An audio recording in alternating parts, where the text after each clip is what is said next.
I thought I had my dream life, my dream job, the most fun in the city everyone dreams about. I thought I had it all, until everything exploded in my face.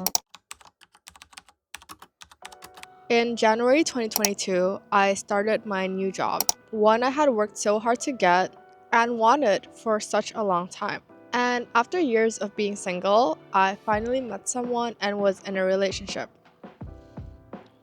Everything seemed to be falling into place. But 6 months into my new job, I started feeling unsettled. A feeling I couldn't quite shake off or put into words. Was this all there was to life? A corporate job, a life in a big city? This felt like the formula for happiness in New York. But I couldn't shake off the sense that maybe I wanted something more or something else.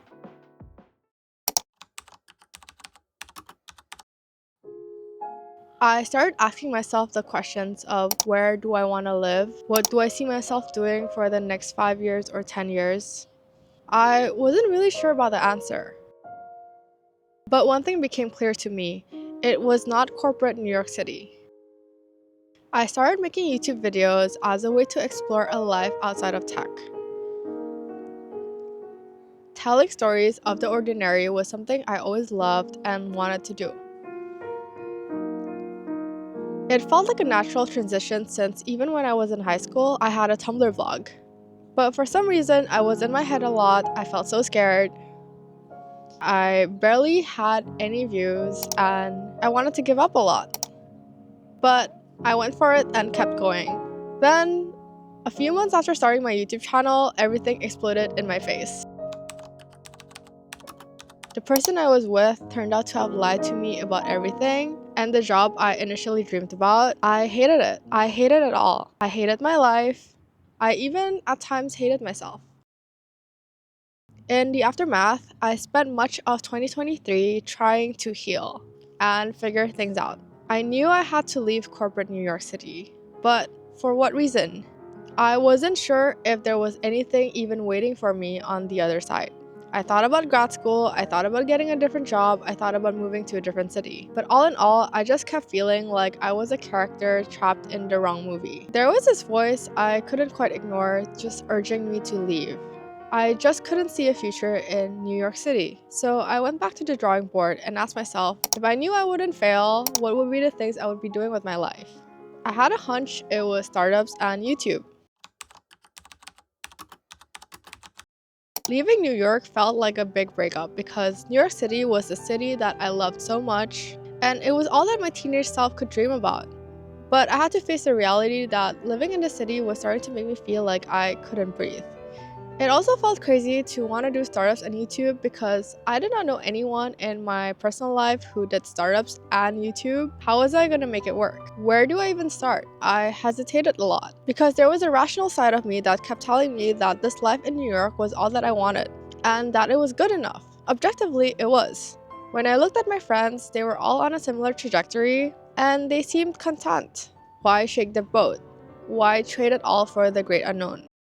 But on New Year's Day 2024, exhausted from feeling so exasperated, I told my best friend, this is the year I'm gonna quit my job, leave New York, and go all in on my dreams. If there was a time to do something completely crazy, it would be now, when I had no real responsibilities. And so that's how it started, the end of my life in New York. The chapter that was once my entire life, it was finally over. There was no looking back, and it felt so bittersweet. It was finally time to go all in on my dreams, except all in hasn't worked exactly quite the way I would have liked. So it's been a year since I went all in. You know the stories you see on YouTube where someone quits their job and their content starts growing, or they're able to quit their job because their side hustle became really, really big. Well, that wasn't and isn't my story. In fact, since leaving, my YouTube channel has pretty much stalled. I haven't secured funding for my startup, and there are so many times in the last year that I've felt worse than I've ever felt in my entire life. I felt like I was falling, I felt like the biggest loser on the planet, and honestly, I still kind of do. I have questioned everything, but through all this madness, I found that I no longer hated myself. And that's strange because objectively, my life now is so much worse than whatever it was a year ago. I used to live in a bright studio facing the Manhattan skyline, and now I share a bathroom with 2 roommates. So much for adulting. I used to have a full-time job. Now when strangers ask me what do I do for work, I have a hard time explaining myself. But in the last year, my definition of happiness has expanded. I've learned that happiness is about closing the gap between the person you are and the person you want to be, between the life you have and the life you want to have. I did not realize this until I left New York that I had spent so much of my last years adopting a definition of success that wasn't mine. I lost myself in other people's definition of success. I knew what made other people happy would not make me happy, yet I forced myself to adopt the same standards. The last year has really forced me to listen to myself, to trust myself, and to redefine what it really means to be successful and happy. My definition of success, and to live life on my own terms. The journey has been anything but linear, and honestly, a million times more painful than I wish it was. But I'm really proud of myself for persevering in the last year, for showing up, for trying, and for fighting for the life I want. I wish I could tell you that the leap of faith has paid off in a tangible way, that the uncertainty is lifted, that all the answers have arrived. They haven't. I'm still in the dark, still searching, but I can tell you this. Being true to myself and chasing my dreams in the last year has opened my life up in so many ways I could not have imagined. I have met people I otherwise wouldn't have, who really changed how I view the world. Life now feels so big and so full of possibilities. I visited cities that I never even once considered living in. I also made progress on the startup and on the channel, even though the results are not exactly tangible yet.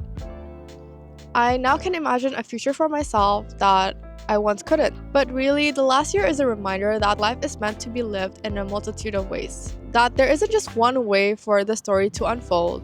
Part of life is learning to trust and let go of control. And when you let go, you will find that there's so much beauty in the unexpected.